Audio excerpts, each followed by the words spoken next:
Well, hello everyone. This is Aurea McGarry, your host of Get Celebritized, where I bring on the most amazing guests that have thriver stories, or they have reached a pinnacle of success, and they're willing to come on this show and tell you the nuts and bolts. Not just, oh, I went from here to there, and it's all real pretty and packaged in a bow.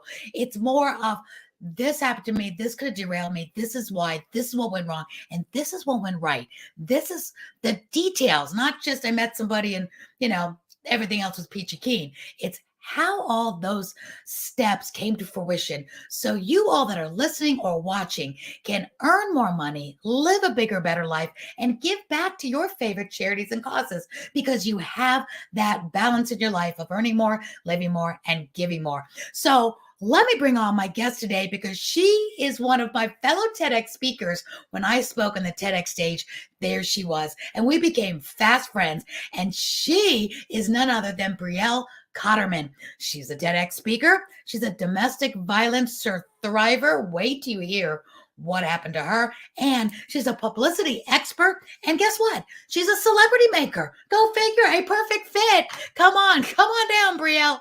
We're going to want to talk to you. Welcome to the show. Hello. Hi, beautiful. How are you? I'm so excited to be here with you. Thanks so much for having me. It's so funny, Brad. We were just talking when we first came on camera that we look like sisters. We're both in the same color, both our blonde hair. And we're like, I haven't worn cobalt blue in months. And there you are picking it out. We're on the same page. We got the synergy going today. That is right. So fun. It was such a pleasure to meet you at the TEDx stage we did here in Dupree Park in the Atlanta area.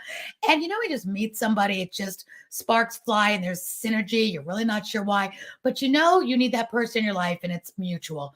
And that's kind of what happened to us. And it's been absolutely a couple of months. We were determined to do something together. So first step, Brielle, I'm so glad you could be here on the show because your TEDx talk kind of brings it all in a nutshell when you were talking about the bullet-ridden room that you were in. So I'm going to let you start there, a little bit about that, because both you and I truly believe that businesses need to lead with a story because people want to do business with people they know a little more about, whether they connect on a level like that or just because you're an animal lover or an equestrian or, an artist. There's things people connect with business owners on that aren't necessarily the product of their service. So, Brielle, tell us a little bit about that amazing story you told on the TEDx stage. So I am a survivor of attempted murder and domestic violence. It's one of those stories, and I share this in my talk, Aurea, that I hid behind for many years. I am a successful person. I am well educated. I am accomplished. And so to me, that was not something that ever went hand in hand with domestic violence. And that's because I believe our media just does a really poor job of explaining and showing the realities of domestic violence. And the reality is it does not discriminate. It doesn't matter what your socioeconomic background is. It doesn't matter your heritage. None of those things matter. And so I spent so many years feeling bad about myself, feeling bad about that story. And it wasn't until I was brave enough to start sharing that story that I had a major shift in my business. I felt freedom for the first time in my life after having experienced domestic violence.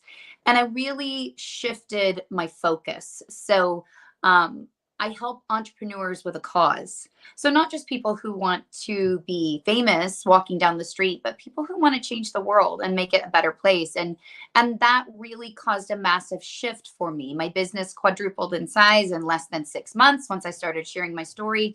Wow. And, in my TED Talk, I talk a little bit more about the details and what went on during that experience. But it's really the mindset of how we choose to handle it afterwards. And sharing those stories, not only with someone that you can help, but first and foremost, sharing those stories with someone who can help you. And Brielle, it still boggles my mind. You know, I'm a domestic violence survivor as well. And the outside world who haven't walked through our shoes, you know, they ask different questions that they don't understand, and it's perfectly fine because we want them to. But I remember I was on many radio shows, and the same topic was, why do women stay? Yeah. And it's interesting. You're saying now you were didn't want to share your story. You were felt bad about your story. Like somehow your story is your fault. Tell us real quick what that story is, because I know it's in your TEDx talk.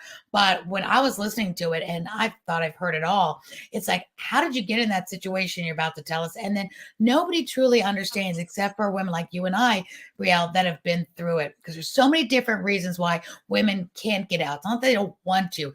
So many layers of that. But tell us real quick how you ended up in a bullet-ridden room. Yeah, absolutely. And, so here's the thing. Statistically, so many women and more, especially since COVID and isolation and lockdown, are experiencing and have experienced domestic violence. So the best way is and this is always my recommendation, if something feels off, even if it's not physical, it probably is. So that's just always a good rule of thumb. If something feels off, it probably is. And so ask for help. Definitely. I was in a situation where I tried to leave, Aurea, and I didn't do it well. I didn't plan ahead. I didn't ask for help. And when I had filed for divorce, my husband became more violent and controlling at the time.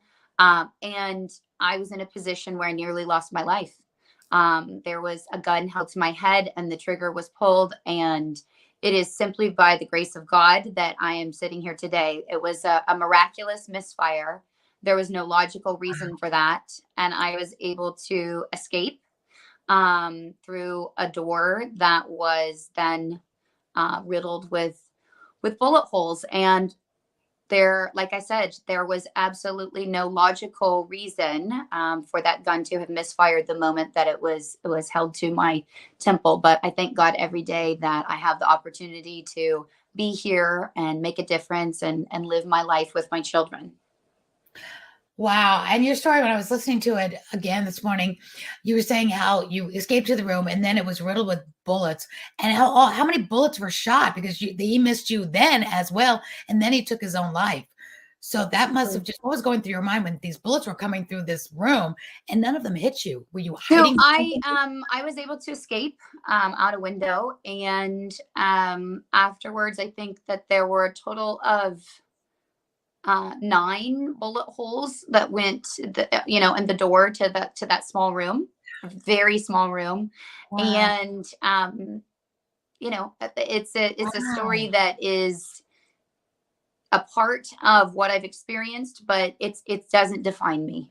No, but you said something very, very poignant in your talk too, that it's not just us that need to have that story. So we have that experience. There's people out there that need us to tell our story because they needed to help them through their healing. And I've always believed that. And that's why I accepted the TEDx stage when they sought me out to tell my story, because I didn't even think I was a TEDx type speaker, because I'm an inspirational speaker. I don't have this new thought leader idea. I'm not a NASA. You always think you have to have this big new idea.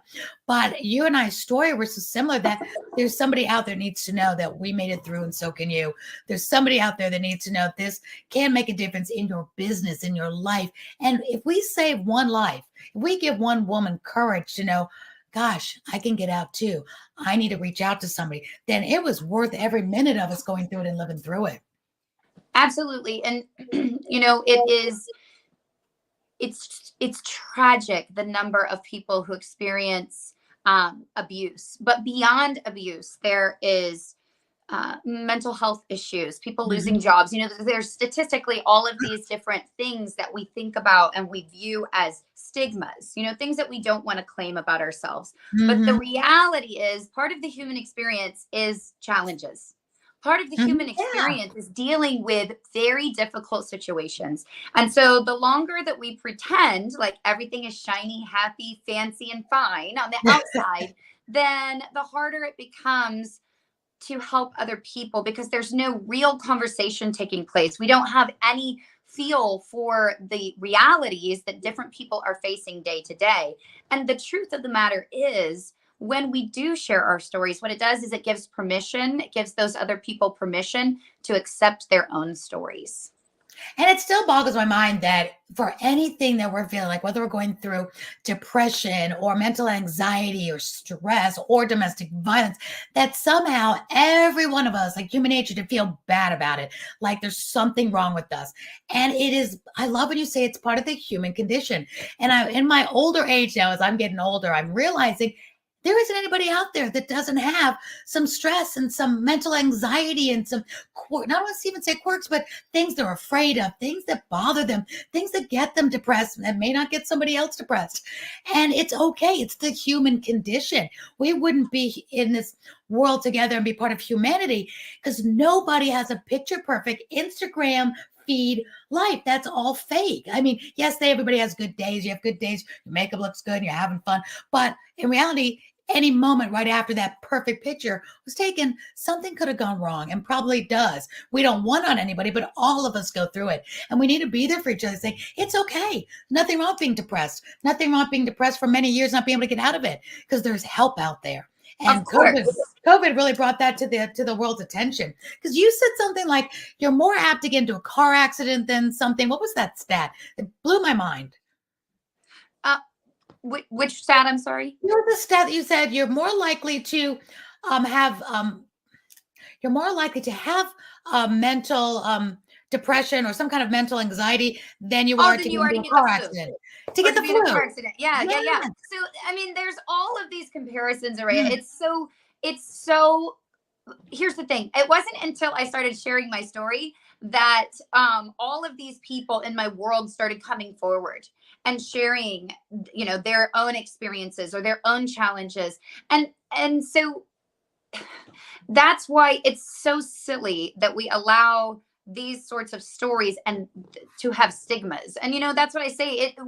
That concept is ripe for disruption. Conversation topics that make people uncomfortable, conversation topics that are maybe not considered professional. That's ripe for disruption. That concept is ripe for disruption. How are we ever supposed to create positive social change and have a feeling and an understanding of what other people are experiencing and be able to feel empathy and understanding and create positive improvement if we don't know? And we don't know if we hide behind these stories and we're ashamed of them and we stuff them down inside. And it creates this really horrific duality, this level of uncomfort with the story that you're living on the inside. And then, like I said, that shiny veneer on the outside where you say everything's fine. Yeah. And it's funny because on the other hand, us as humans, we love to know the story because just look at the Olympics. We now love the Olympics even more because they tell us the story right before that sprinter goes. They're finding and capturing these stories and they show them. They show reels. They show, you can tell it's beautifully curated. They've been in their home. They show the struggle to that moment, that 60 seconds or that 3 minutes of their life at the Olympics. We're not just watching the Olympics and it's all just generic people. The ones we're really rooting for, the ones they're telling the story and how they came from nothing or how this could have gotten derailed. And think of like American Idol, same thing. And America's Got Talent. All the talent shows now have really curated the stories, the backstory, and these B-rolls you see before you watch them sing or watch them do a tightrope. Because now we care about them even more. So you're in the business of celebritizing people and celebritizing businesses. Tell me now and tell our viewers and listeners how this can make a difference in their life as they want to gain more clients, gain more customers, maybe not have all of their story on their sleeve, but tell us about how this works. So the one thing that I think is the most important thing to remember, that you don't have to share all of the details of your story in order for your story to make an impact. You don't. It is very important for people to feel safe and confident and comfortable sharing their stories, especially stories that, like we talked about, maybe are stigmatized or have been stigmatized previously in our culture. And so it's very important for everyone who's listening, when they are thinking about their personal brand, and we no longer have the luxury of not thinking about our personal brands, especially when we have a business or we are a person who is in the public eye for any reason. So those stories, we have a collection of 3 that we teach to our clients, and we have a full service PR agency. And when we are pitching the media, the thing that people always seem to forget is that media decision makers are people. And as a human being, we create connection through stories. We have been teaching through stories since the beginning of time. That's why the hieroglyphics are sketched into the caves. Oh, that's And interesting. yeah, and so it's when we create connection through story, we also want to tell stories in our business space or in our personal branding that inspire action. And so for us, we teach a profitable storytelling format where there are 3 steps, 3 pieces to every single story. And it's really important to tell a full story. And that's what I see so often is, one, people feel fearful that they have to share all of, sort of air their dirty laundry. And that's not at all the case. We want people to understand your why. If you think of, Simon Sinek made the concept of the why very, very famous. And so if you're able to share anything, any fact or statistic or information wrapped in a story, it's 70 times more likely to be remembered. What did you just call it a few seconds ago? It caught my attention. You said it's a profitable something story? We practice the profitable storytelling format. I Mhm. love that. Thank Profitable you. storytelling format, because again, people just don't want to be blurting it out with no strategy. So because your viewers are just going to think of it as a story, or your Instagram feed or your TikTok, whatever you're using, LinkedIn, instead of seeing that it has a reason why you told that piece today, a reason why Absolutely. you're letting your viewers or your fans know about this hardship, instead of it being, oh, I'm sorry for you, or oh gosh, that's too bad, or wow, that's really great, you came out of that, okay, and they keep on scrolling, because we know we have to stop the scroll. And so if we stop that Instagram or TikTok or social media scroll for them to see a piece of your story, it has to have purpose, the beginning, the middle, and the end. And you are a master at that. And I totally encourage everybody that's in business that they really want to increase their following, increase their profitability, gain more ideal clients, people that have the pain that you solve. Then Brielle, you are such the agency to do this. So tell us a little bit more about it, what it looks like if somebody's listening or watching us saying, what would this look like for me? What's my first step? How do I, I'm not famous, or I'm just a mompreneur. Tell us what you're looking for and how they can take their first step. Yeah, so there's a couple different things to remember, Aurea. One is you don't have to have a story that's filled with drama or trauma, or have one of those sell everything and move to Bali tales in order to make a positive impact. Never moved to Bali. Wait, I missed that step. And so that's the thing that people often, they get caught up and they think, well, I've never really done anything in my life outside of my business or outside of my family that is that drama trauma moment. Stories don't have to mirror mine. Stories don't have to mirror yours. They can be really inspiring and incredibly impactful by just being a phenomenal story of success, or a phenomenal story of overcoming any sort of challenge. And the beautiful thing about our profitable storytelling format is, when we share our challenge, no matter what it is, because every story should have that climax moment, that moment of major transformation. Yeah. When we share that challenge, my challenge is going to be different than yours. But when we're doing it properly, what we're doing is we're creating connection. And so then our audience feels, oh, Aurea gets me. I knew she understood me. She's been through something as well. And then when we share that final piece, or the rise of our main character, of us, when we're sharing for our personal brand or through our business, then we inspire action. And that's the most important piece, because we've got to tell a full story. And it's just, I love what you said, when people are sharing, a lot of times it's just aimlessly sharing. There's so many words, there's so many things brought into the story that really don't have any impact. They're not going to create connection. They're not going to inspire action. And so being really thoughtful, that is, with our proprietary process of the profitable storytelling format, it's teaching people how to understand and break down what is your why, and then how to tell it in a way that creates connection and inspires action. And that's the foundational work of everything that we do. So whether we are rewriting media bios, or creating media kits, or, we're creating a full strategy of how to create a media campaign that's going to be able to be leveraged to bring in more credibility, more clients. Mhm. Story is at the heart of that. And so that's the piece that I find myself being so frustrated. I see a lot of people being marketed to about publicity, how to pitch publicity, how to, pitch basically. Yeah. And then again, they get on, and I've seen this for the last 10 years being in the industry, is people get on these shows, and this is what I'm starting to And teach they're too. not prepared. No, they're either not prepared or there's no call to action, and they Right. do all this for fun and fame, so-called fame, but then nobody's buying because they didn't connect the dots. So they're doing all these fun things. I've been on the news. I've been on this. Look at me. I'm on this show. I'm on this podcast. And it's like, okay, great. But then if you look at their bottom dollar, did they gain any new clients? And if that's not the goal, then that's fine. If they just want to have fun and do that. But fine. when is that ever not the goal for I know. for business owners, for I know. leaders, for entrepreneurs? So here's the thing. I have been in the PR space for more than a decade, but prior to that, I was in very high level sales and marketing. And so, Aurea, when I decided I was going to go out and start my own PR firm, I wanted to do something totally different. I did not desire to repeat the model of a traditional PR firm, because what happens is people end up upset or ticked off with their PR firm because of exactly what you just shared.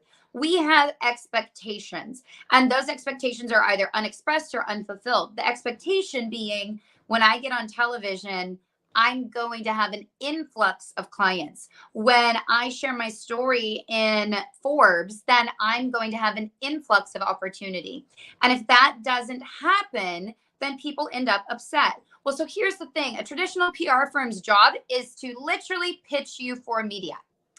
And just like I said, people being marketed to about pitching the media, that's just one tiny sliver. Right. Now that's one tiny piece. So yes, you get the opportunity, but then what? You've got to be prepared. You've got to be able to tell your story. You've got to know what that call to action is. You've got to tell a story that inspires action.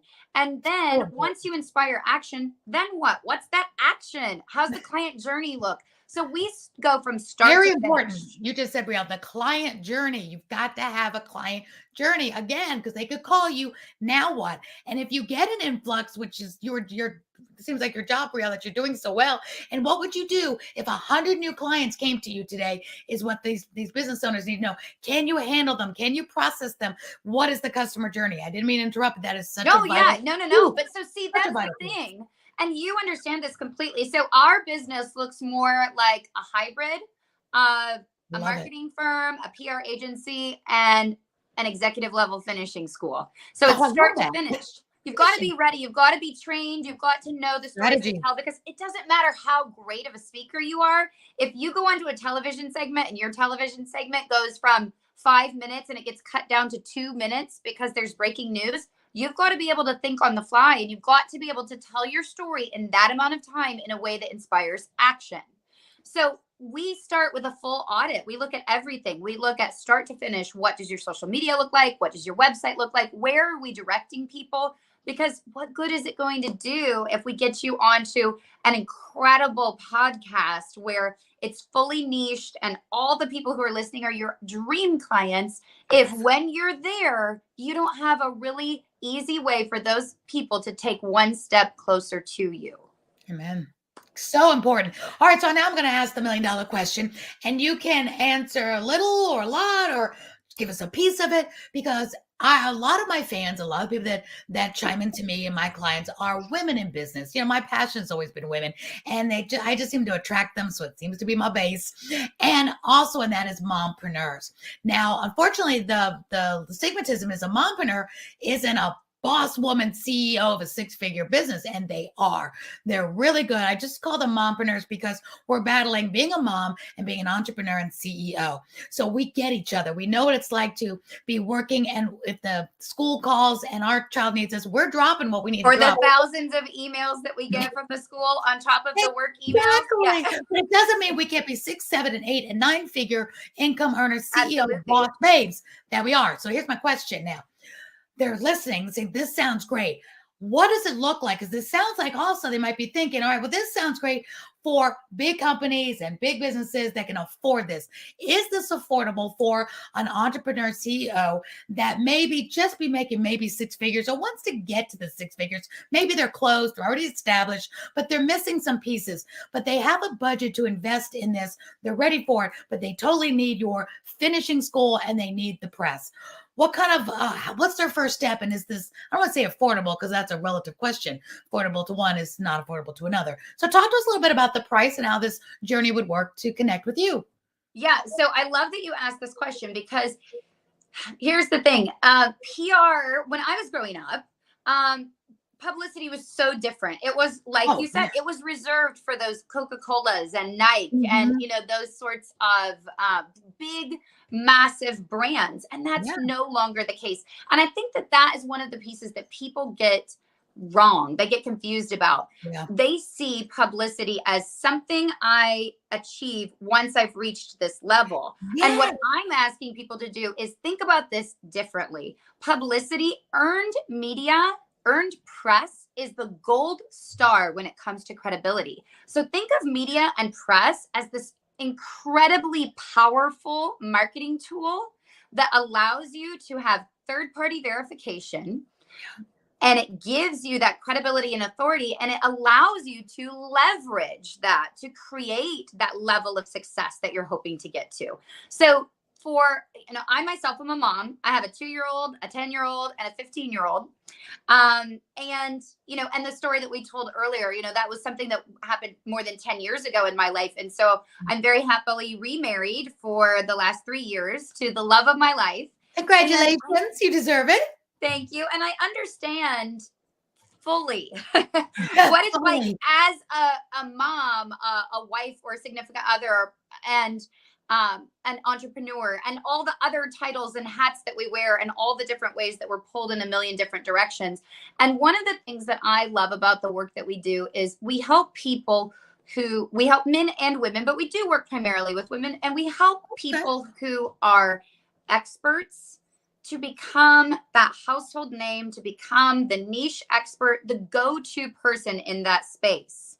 And that requires that third-party credibility, because when you think about marketing, when you're marketing your own words and you're advertising yourself, that's lovely. You want to talk to your credibility. You want to talk to all of those things, but that does not compare or compete with Forbes, Inc., Entrepreneur, any of those places giving you a feature, giving you the opportunity to be featured on their pages, because guess what? They could have chosen anyone.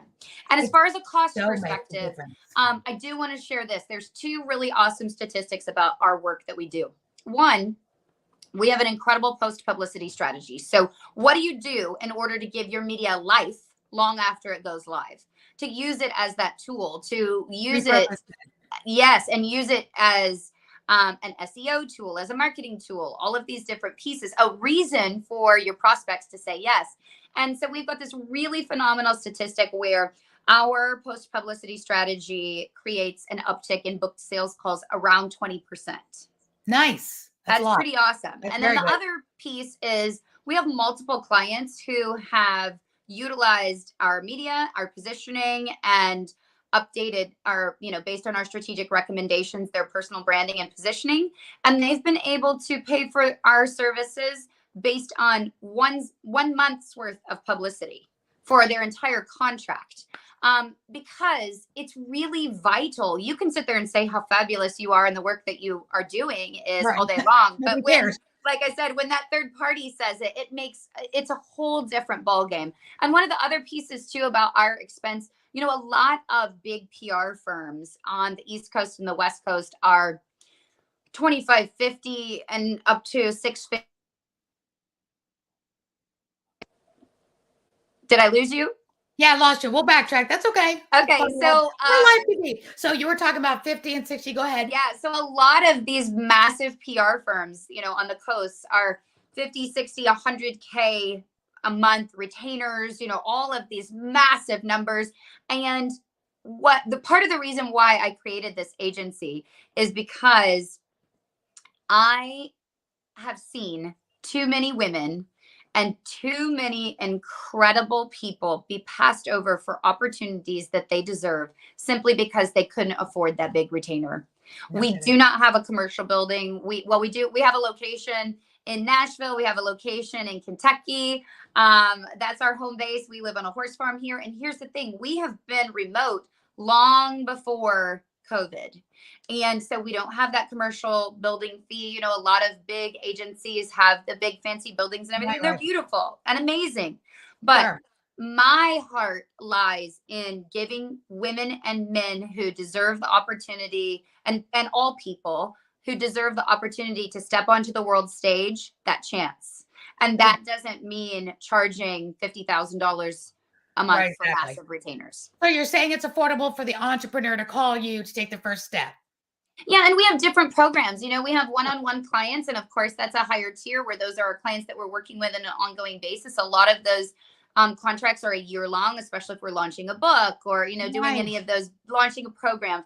But we also have like local celebrity packages for people who are in-person service providers who need to be working to increase their credibility and notoriety in their local area. And we also have power publicity sprints that we'll do every now and then, where we offer like a 3 to 6 month offer. So, you know, when you look at the ROI and you look at the opportunity to grow your business and expand your credibility and authority, there's really nothing that you can invest in that makes as much sense as a strategically positioned publicity campaign. So true. And I love that you have a post, because and I've worked with publicists for many, many years, since I think back in 2007.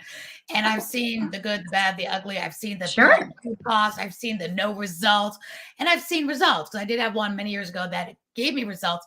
And I love that you have a post publicity program, because that's so important. Because again, entrepreneurs can get so caught up and they've done it all, and they sit there and they wait for the phone to ring, and 3 months, 6 months goes by, and like, well, I didn't get anything from that. It didn't work.